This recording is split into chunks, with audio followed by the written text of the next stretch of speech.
Baik, hadirin dan pemirsa, masih dalam debat terbuka kandidat calon gubernur dan calon wakil gubernur Provinsi Aceh periode 2017-2022 dengan tema mencari pemimpin visioner. Ya, baik pemirsa di rumah dan juga para hadirin sekalian, berikutnya kita akan memasuki segmen yang ketiga, yaitu penajaman visi dan misi, di mana nantinya para pasangan calon akan menjawab pertanyaan-pertanyaan yang telah dirumuskan oleh para panelis kita, Ida ya? Ya, benar sekali. Nah, sebelum kita melangkah ke situ, kami ingin jelaskan sedikit kepada para pasangan calon, mengingat ada kesalahan teknis. Jadi untuk timernya kita tidak lagi menggunakan yang dimonitor, kita akan menggunakan yang manual. Jadi mohon perhatian bapak-bapak semua ke lampu manual itu. Jadi warna hijau menandakan kita memulainya, kemudian warna putih kuning tanda-tanda akan segera berakhir, dan warna merah itu saatnya berhenti. Nah, terkait dengan penajaman visi dan misi ini, Ida, bahwa waktu yang tersedia untuk bapak-bapak untuk menjawab pertanyaan adalah 2 menit, dan oleh karena itu nanti 30 detik menjelang berakhirnya 2 menit tersebut akan dinyalakan lampu warna kuning. Itu artinya ketika warna kuning menyala, Anda masih punya waktu 30 detik lagi. Dan di sesi ini akan ada satu pertanyaan yang akan dijawab oleh setiap pasangan calon. Dan seperti yang disampaikan oleh Musyu tadi bahwa pertanyaan sudah dirumuskan oleh panelis kita. Dan mungkin Musyu bisa disebutkan terlebih dahulu siapa saja panelis kita malam hari ini. Ya, para pemirsa di rumah dan juga para hadirin sekalian, para panelis kita sudah hadir di sini, mari kita perkenalkan. Yang pertama ada Profesor Dr. M. Nasir Aziz, MBA. Mohon berdiri, Pak. Yang kedua ada Bapak Mawardi Ismail, SH, MHum. Dan yang ketiga ada Bapak Saifuddin Bantasyam, SH, MA.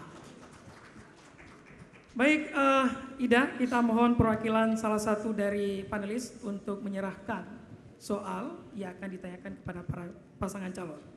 Ya, dan kami informasikan kembali bahwa pertanyaan yang dirumuskan oleh panelis pada malam hari ini baru saja kami terima, ya, pada saat ini juga yang akan diwakilkan oleh satu orang. Pak Saifuddin Bantasyam. Ya. Ya, ini bukti masih di-seal, Pak ya.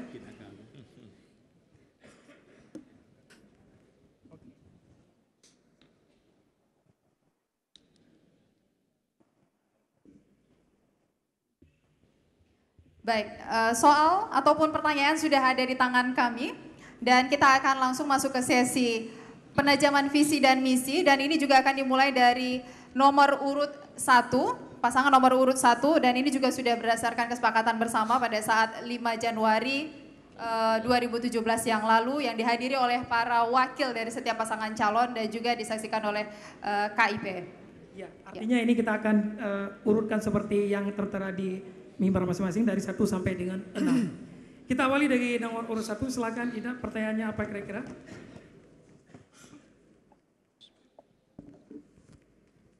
Oke. Untuk nomor urut 1, Insinyur Haji Tarmizi Akarim MSc dan Insinyur Haji Teku Maksalmina Ali MM. Salah satu program andalan Bapak adalah mengembangkan sektor pertanian, antara lain dengan membangun waduk, memastikan ketersediaan bibit, dan menyediakan teknologi pasca panen. Menurut penulis, program ini akan berhadapan dengan keterbatasan lahan akibat semakin meningkatnya pengalihan fungsi lahan dari sektor pertanian produktif ke sektor lainnya.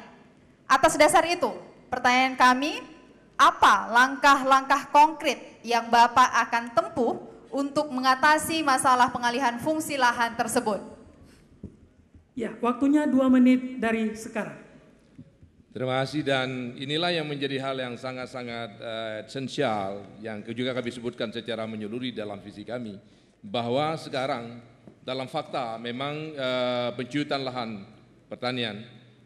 Oleh karena itu, maka kita akan memperluas lahan-lahan pertanian ini di dalam pencetakan sawah baru. Tapi yang paling penting adalah mengoptimalkan produktivitas. Maka kami gambarkan problematik di Aceh ini produktivitas rendah, sehingga ini penyempurnaan irigasi. Dan saya akan memberikan insentif yang paling utama kepada petani, yaitu menggratiskan pupuk, bibit gitu. Dan itu merupakan sebuah kekuatan yang luar biasa kepada petani untuk meningkatkan produktivitasnya. Dan yang paling penting lagi adalah ketersediaan air tadi, bukan hanya persoalan itu di Aceh sekarang ini, drainasenya sangat-sangat parah sekali gitu. Oleh karena itu di samping penyiapan lahan-lahan sawah lagi dan juga penyiapan irigasi dan sarana produksi. Dan yang paling penting lagi adalah bagaimana tadi kita harapkan adanya pasca panen. Ini penanganan pasca panen untuk bisa-bisa diberikan kesempatan kepada daerah sehingga kemandirian daerah ada. Kalau tidak selama ini hasil panen diberi di luar kemudian beli lagi oleh daerah kita. Ini yang selalu petani dirugikan. Kenapa? Pada sebelum panen harga naik, begitu panennya harga turun, dan ini merupakan sebuah paket yang secara komprehensif bersama-sama dilakukan, tidak boleh dia melakukan secara elementer masing-masing. Ini paket ini yang kita sebutkan dengan intensifikasi pertanian. Mudah-mudahan dengan tekad kita membangun desa, maka pertanian, nanti petani menjadi bangga menjadi petani gitu. Ya sekarang petani tidak bangga oleh karena tadi produktivitas rendah dan harganya rendah. Nanti kami akan berusaha petani menjadi bangga menjadi petani dan dia bangga menjadi masyarakat desa karena hidupnya sudah berubah. Proses perubahan inilah yang kami bertekad habis-habisan kami katakan di dalam konteks Pekeng dan Pekaya Kampung. Adanya kemiskinan ada di kampung dan pembebasan kemiskinan sudah barang tentu kita memotong red tape ini. Baik, waktunya sudah berakhir. Terima kasih. Dan dilanjutkan untuk pasangan nomor urut 2. Ya, berikutnya untuk pertanyaan untuk pasangan calon nomor urut 2 yaitu Zakaria Saman dan Insinyur Haji Tialaidin Syah MN. Pertanyaannya adalah, Bapak menyebutkan bahwa salah satu program Bapak adalah penyelesaian peraturan pemerintah turunan Undang-Undang Pemerintah Aceh atau UPA serta penegakan dan harmonisasi produk hukum. Faktanya, meskipun UPA memerintahkan agar seluruh turunan UPA harus selesai dalam tempo 2 tahun, namun sampai sekarang masih ada yang belum terrealisasi. Terkait dengan fakta tersebut, maka apa langkah-langkah konkret yang Bapak akan tempuh untuk mempercepat penyelesaian peraturan tersebut? Waktunya 2 menit dari sekarang. Terima kasih. Saudara dan bapak-bapak mendung yang masa Aceh dengan jelas. Rogolam dia ke gubernur, lon kalau roh UPA puek boh kalau perlu berta. Lon yang urus tu. Jadi waktu Jokowi JK, Jokowi benar dah tutup anaknya kompensasi ke lon tolong lon Pak JK lebih pun lebih ke lon. Pun lebih demam ke Pak JK, waktu UPA ni betul betul wadah. Waktu yang KIF, lon jak tuntut. 3 ke pegah KPK MK 2 boleh nanti leh kamera. Zakaria pulang kaca bilang sama Tengku Malik, Dr. Denny datang ke sini. Dia leh hai Dr. Nyamuk perang RI ngenggam, yang mendamai RI ngenggam kau Aceh. Jak ke Jakarta tu deh di puet boh. PP Migas, PP Pertanahan, PP Kewenangan, PP Kehutanan. Nyolon nang ya den. Mana rokalam dia ke gubernur dumna lo tha meje gubernur ke hak lon. Nah.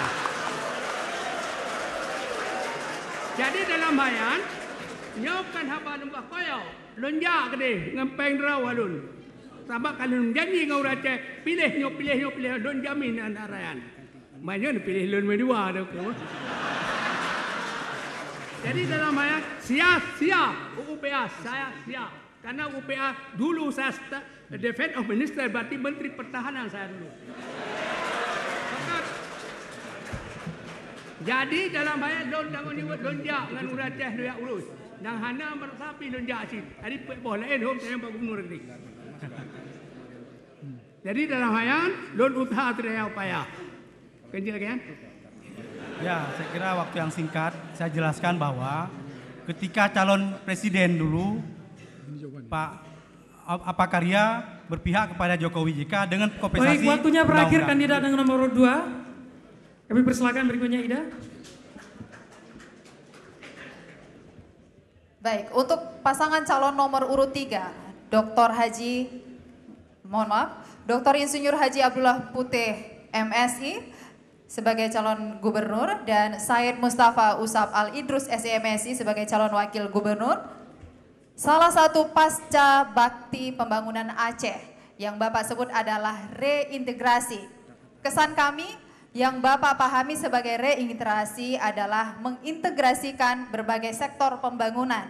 Padahal yang sesungguhnya reintegrasi sebagaimana disebutkan dalam MOU Helsinki adalah upaya pengembalian atau pengintegrasian kombatan ke dalam masyarakat. Karena itu pertanyaannya, apa program konkret yang akan Bapak jalankan untuk reintegrasi tersebut? Ya, waktunya 2 menit dari sekarang. Terima kasih. Program saya kalau saya diizinkan jadi gubernur dalam rangka reintegrasi ini adalah kita tahu setelah konflik terjadi kemudian kita hadir ke dalam MOU Helsinki untuk perdamaian, masih ada kotak-kotak di masyarakat yang menganggap ini adalah ek-kombatan, inilah bekas GAM, inilah TNI, ini adalah polisi, inilah pegawai negeri, ini tidak berjuang, ini berjuang. Ini semua harus dihilangkan dengan cara yang pertama, mereka yang hari ini tidak mendapat kesempatan di dalam pembangunan, dihadirkan dalam pembangunan. Siapapun dia, tidak boleh dikotak-kotakkan bahwa dia berjasa, dia tidak berjasa. Tidak, Aceh lah satu Aceh, kita bersama di sini. Itu yang pertama. Yang kedua, mereka-mereka yang hari ini, katakanlah kombatan yang berjuang, anaknya tinggal, bapaknya sudah hilang, sudah meninggal, ibunya janda. Ini harus disejahterakan. Untuk itu saya akan buat satu yayasan kesejahteraan dari syuhada dan pejuang Aceh. Dan ini diberikan pertama-tama adalah kepada mereka ek-kombatan, sehingga tidak ada lagi kombatan yang terlantar-lantar seperti hari ini. Mereka harus sejahtera semuanya, mereka rakyat kita. Tapi hal yang sama juga kepada para pejuang kita di TNI, di Polri yang kemarin itu sudah syahid atau sudah berpulang, ada anak yang terlantar, ada istrinya yang terlantar, juga dibuat kesejahteraan. Untuk itu sangat mungkin kita buat perkebunan-perkebunan. Tiap jengkal tanah Aceh bisa dibuat perkebunan. Tanpa mengusik kawasan ekosistem Loser, 1 juta hektar lahan masih ada untuk dibikin perkebunan. 100 perkebunan dengan 10.000 hektar perkebunan masih bisa dibikin, dan untuk kesempatan kerja kepada semua mereka yang hari ini tidak mendapat kesejahteraan.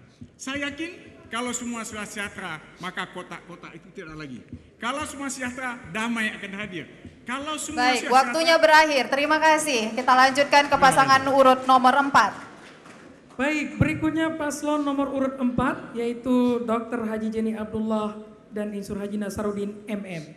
Pertanyaannya, dalam pilar kedua program, Bapak menyebut akan berupaya meningkatkan tata kelola pemerintahan Aceh agar lebih amanah, transparan, akuntabel, dan bebas korupsi.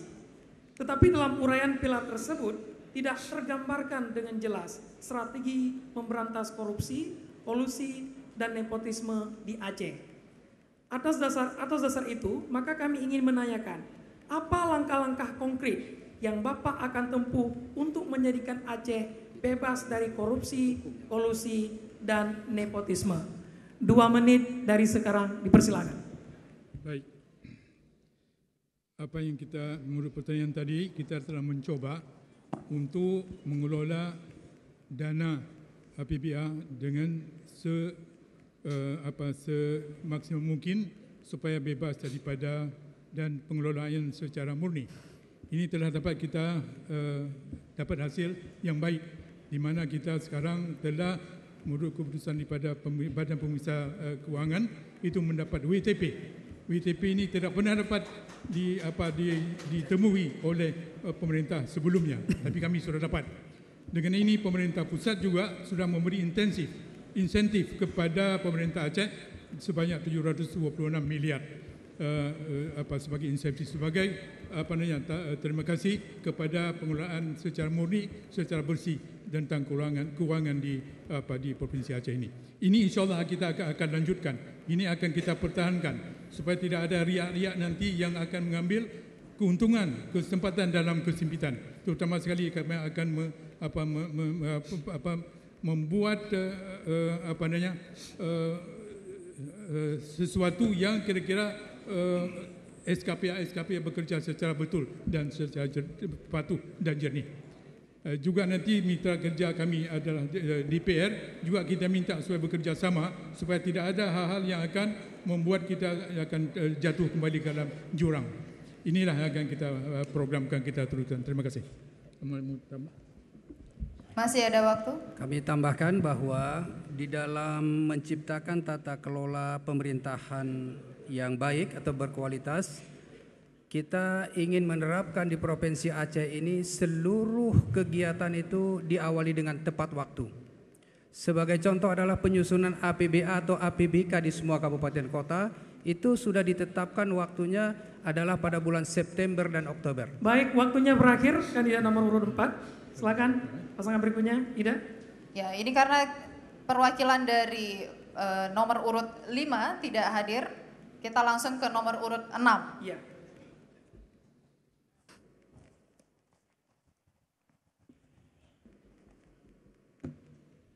Penajaman visi dan misi pasangan calon nomor urut 6, DRH Irwandi Yusuf MSc, kemudian Insinyur Nova Iriansah MT. Salah satu program unggulan Bapak adalah Aceh Green. Melalui pertumbuhan hijau Aceh, mitigasi dan adaptasi perubahan iklim, dan penyediaan kayu alternatif. Menurut kami, program itu akan berhadapan dengan fakta kerusakan dan alih fungsi hutan, dan yang setiap tahun terus meningkat. Atas dasar itu, maka pertanyaannya, apa langkah-langkah konkret yang Bapak akan tempuh terkait dengan fakta yang kontraproduktif dengan program Aceh Green tersebut? Ya, 2 menit kasih. Kami mulai dari sekarang. Terima kasih. Tentang Aceh Green ini sebenarnya sudah kami implementasikan ya di waktu periode yang lalu, walaupun belum sempurna. Ini tujuannya adalah untuk melindungi alam dan melaksanakan pembangunan yang tidak merusak alam. Artinya sustainable development. Lalu waktu itu dan nanti juga akan saya lakukan lagi, saya akan membuat spatial planning yang seperti dulu tuh, yang kemudian tidak jadi dilanjutkan karena pergantian kepimpinan. Saya menyediakan 65% hutan karena memperhatikan faktor geografis Aceh yang banyak gunungnya, topografinya berlembah. Apabila tutupan hutan enggak dijaga, kalau menurut perhitungan kami 65% atau sedikitnya 60% dari permukaan Aceh ini, maka kalau terjadi hujan akan segera banjir dan kalau kekeringan akan segera kerontang. Nah, kita mengusulkan spatial planning itu, tapi ya time out namanya. Kemudian tidak dilanjutkan oleh pengganti kami. Ya, yang kami ingin lakukan yaitu selain merestorasi apa yang sudah rusak dan kemudian menjaga apa yang masih tersisa. Apapun yang kita bangun, mestilah dengan pengertian kita harus menjaga kelangsungan hidup alam, yang artinya kelangsungan hidup kita juga. Pak Nova, tambah. Ya, secara konkret kita akan mereview lagi rencana tata ruang wilayah provinsi. Kita akan petakan kembali kebutuhan akan karbon. Kita akan pastikan coverage atau kelingkupan hutan. Kita pastikan. Baik, terima kasih. Waktunya sudah berakhir. Baik pemirsa di rumah dan juga para hadirin sekalian, itulah bagian akhir dari segmen yang ketiga kita tadi, Ida ya, dan tentu para paslon tadi telah menjawab pertanyaan-pertanyaan yang sudah dirumuskan oleh tim panelis kita. Untuk itu mari kita berikan aplaus untuk kita semua dulu. Dan pemirsa dan juga hadirin di Amel pada malam hari ini, kita akan tetap lanjutkan untuk sesi selanjutnya, namun jangan kemana-mana, kami akan kembali setelah pariwara berikut ini.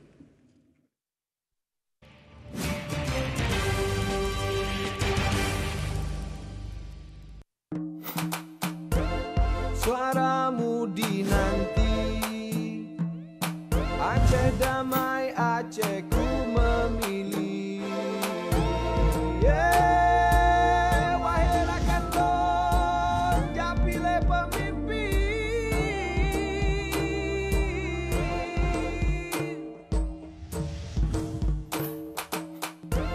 Suaramu dinanti,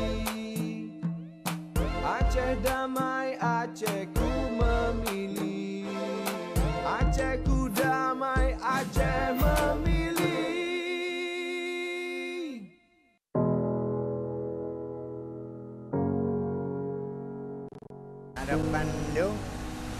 karu-karu bertenang kan.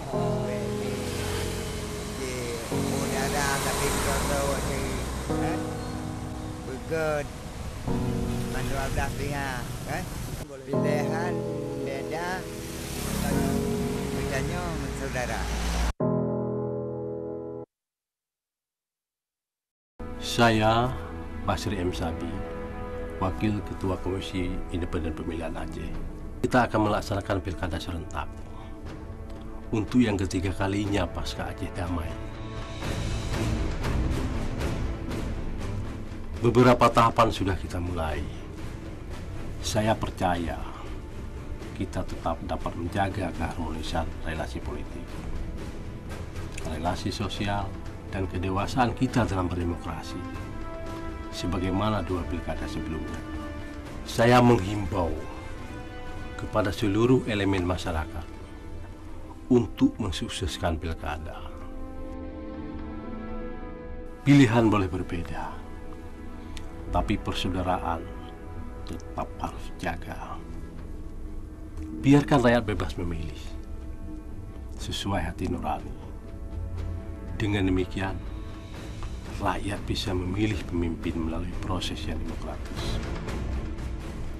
Sudah cukup duka yang kita alami pada pilkada sebelumnya.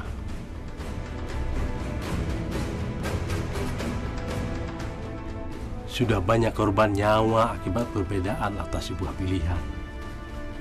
Namun tujuan kita menghasilkan pemimpin Aceh yang berkualitas, berwawasan serta berakhlak untuk membawa lebih baik dari berbagai ketertinggalan dan ketimpangan dalam pembangunan.